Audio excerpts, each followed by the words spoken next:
Boa noite, meus irmãos, meus alunos. Vamos dar continuidade a mais uma aula do nosso curso. Hoje a aula tem o número 17. E, preambularmente, eu quero pedir pela minha prima, Glorinha Lins do Rego, que está na UTI do Hospital Samaritano em Botafogo. Peço ao Luiz Guilherme de Miranda, seu médico assistente, que envie os melhores esforços, que o seu espírito seja ativado pela energia da prece e, ativado esse espírito, ele reaja com a sua própria energia sobre o seu organismo, principalmente sobre o seu rim.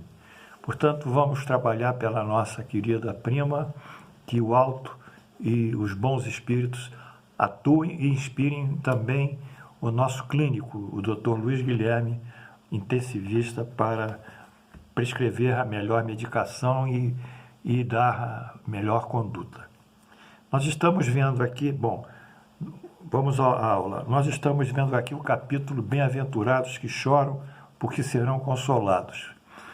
E esse capítulo, que é um capítulo muito estranho, no sentido das palavras que foram colocadas, merecem ser retificadas.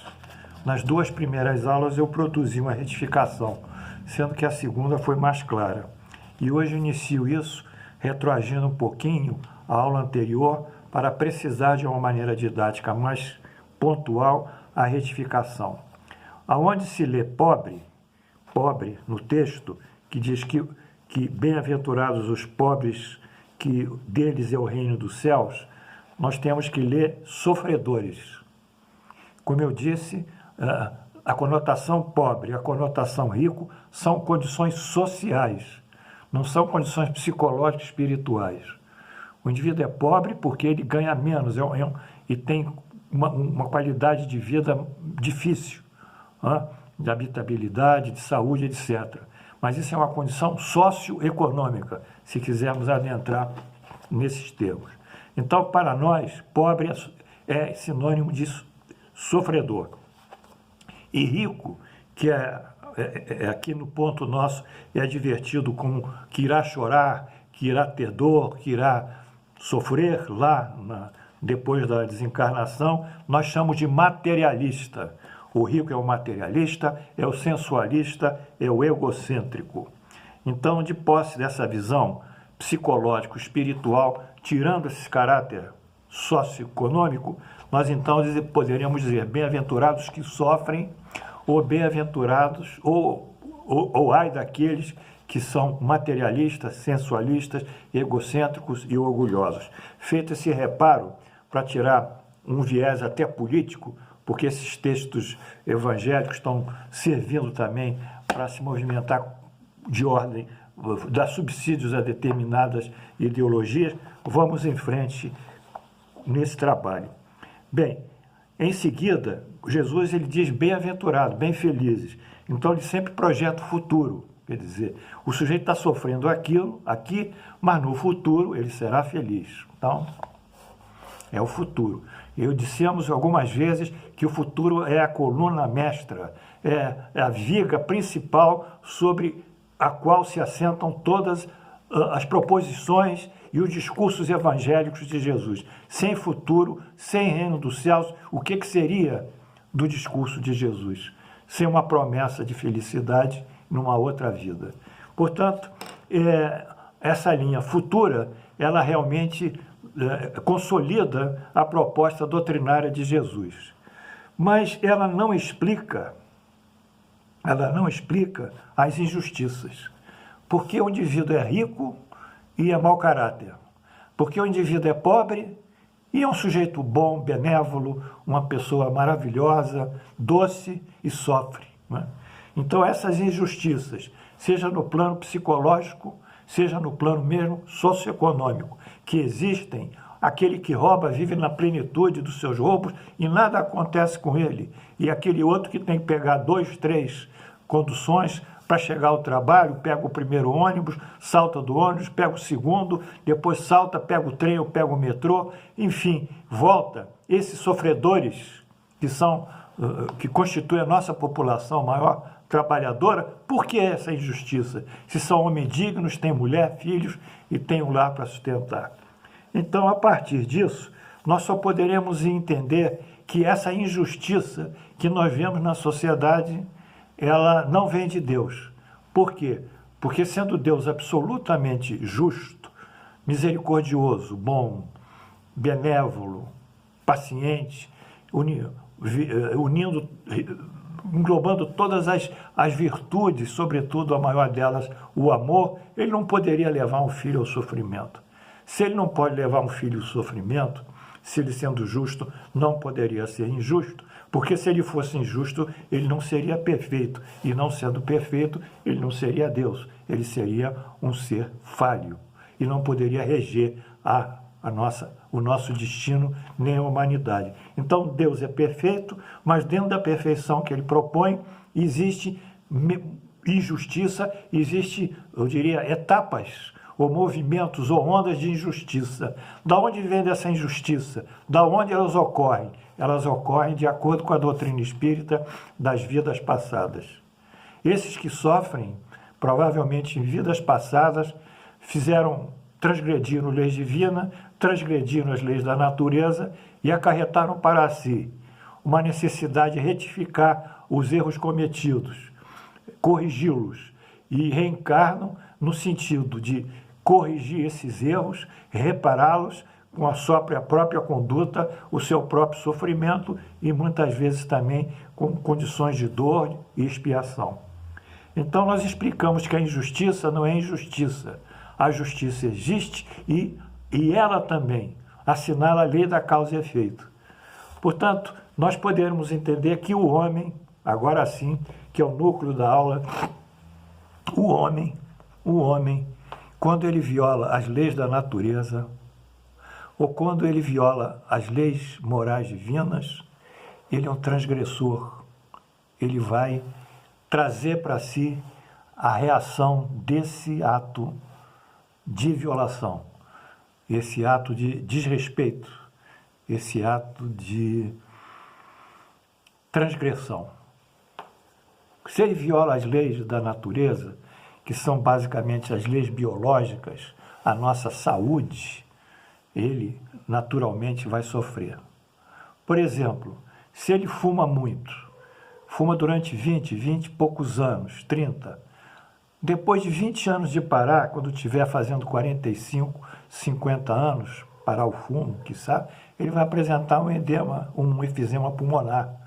Os alvéolos dele vão estar colabados, não vão estar mais se expandindo, e as trocas gasosas não vão acontecer como deveria acontecer com oxigênio e CO2. Então ele começa a ter falta de ar, é um enfisematoso. Então ele ficou enfisematoso, depois vai agravando, dá 2, 3 passos, sente falta de ar, no final tem que ter um tubo de oxigênio para respirar. Então ele mesmo foi o algoz dele, ele mesmo. O outro exemplo clássico é do alcoólatra, ele bebe, lesa o fígado, porque no fígado é que quebra as cadeias do álcool, do etanol, são quebradas, aí o fígado fica sobrecarregado, entra no processo de destruição, gera insuficiência hepática e morre por insuficiência hepática, com todas as complicações.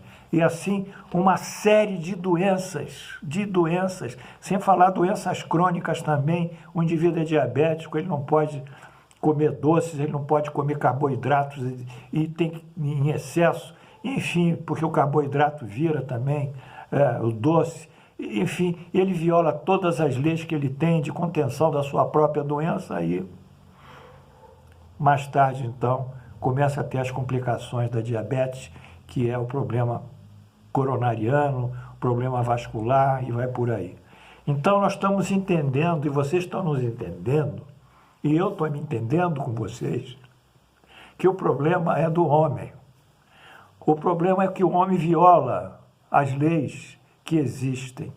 E nós temos um exemplo agora, durante a nossa pandemia, porque eu tenho uns vídeos que eu recebi de uns amigos que tem tartaruga na Praça 15. Os peixes voltaram. Como é que vai aparecer tartaruga na Praça 15 ali, onde estão as barcas aqui no Rio de Janeiro? Como é que vão voltar a aparecer os golfinhos na Baía de Guanabara? O que houve? Houve o quê? Houve que o homem deixou de poluir. Então o homem ele polui a natureza, ele polui o seu meio ambiente, ele depreda as coisas, ele derruba as florestas, as matas, ele mata os bichos. Ele é um ser mau, no sentido de não entender que ele foi regalado com a generosidade da vida e com toda a natureza que, se bem tratada, lhe dará subsistência, não só para ele, mas como para todos os seus sucessores, até os netos, me esqueci, desculpa, enfim, todos os seus sucessores. O homem não entende isso, é vicioso, então ele vai sofrer. Então está aqui o sofrimento dele. E o outro sofrimento são as leis morais. Porque as leis morais dizem que a gente tem que ter amor, tem que ter solidariedade, a gente tem que saber perdoar. E isso não é conversa de padre, não é conversa de clérigo, não é conversa de religioso. Isso são virtudes de ordem psicológico-espiritual. Isso é conversa de entendimento psicológico de base espiritual. Então, um homem que aceita a vida de uma maneira mais resignada frente às dificuldades, ele vai se conduzindo melhor, não violando essas leis. Então, ele não acarreta para si também a violação dessas leis, porque se ele prejudicou, vai ser prejudicado. Se ele roubou, ele vai ter que reparar. Se ele castigou, ele vai ter que sofrer o castigo que ele deu, porque a lei divina é inflexível. A lei do homem muda de ano para ano. A nossa jurisprudência aqui no Brasil está mudando a todo tempo. Uma decisão de um ministro conflitua com outro ministro. Não existe uma justiça. Existem movimentos de justiça que se adaptam ao momento político e ao momento econômico, social que se adapta àquilo. Mudada a situação político-social, os interesses, as leis também mudam. Portanto, na síntese de hoje, eu só queria dizer isso. Nós temos os males, temos as nossas aflições que estão aqui em Jesus. São de vidas presentes pela violação dessas leis morais e naturais, biológicas, e são de vidas passadas. Porque o que nós violamos numa vida passada, aquela energia, aquela violação, ela não vai passar indene, porque nada passa indene à justiça divina. Então nós contraímos essa dívida moral, ou essa dívida biológica, e na próxima encarnação, próxima vida, nós responderemos com ela. Portanto, os sofrimentos do homem, as aflições dele, terão duas origens: a origem ligada à lesão da própria saúde dele, a lesão da sua natureza biológica, a seu estado de saúde, e a lesão das leis divinas, que são sublimes e nos levariam a convivermos pacífica, amorosamente e muito mais, eu diria, de uma forma muito mais alegre e muito mais feliz. Na próxima aula, veremos então, com maiores detalhes, as causas de sofrimento dessa vida atual. Elencaremos uma série de causas e também as causas das vidas passadas que refletiram, repercutiram sobre nós. Não tem mistério, está tudo aqui nas nossas mãos. Trouxe para vocês hoje essas flores, ó. Vem aqui do jardim aqui de casa, ó. Eu mesmo que tirei ali da banqueta com uma tesourinha aqui, um tesourão. Para vocês eu ofereço hoje, tá? Que Deus nos abençoe, estejamos juntos amanhã e que o Pai do Céu atenda lá os nossos pedidos para minha prima se recuperar. Muito obrigado e até amanhã.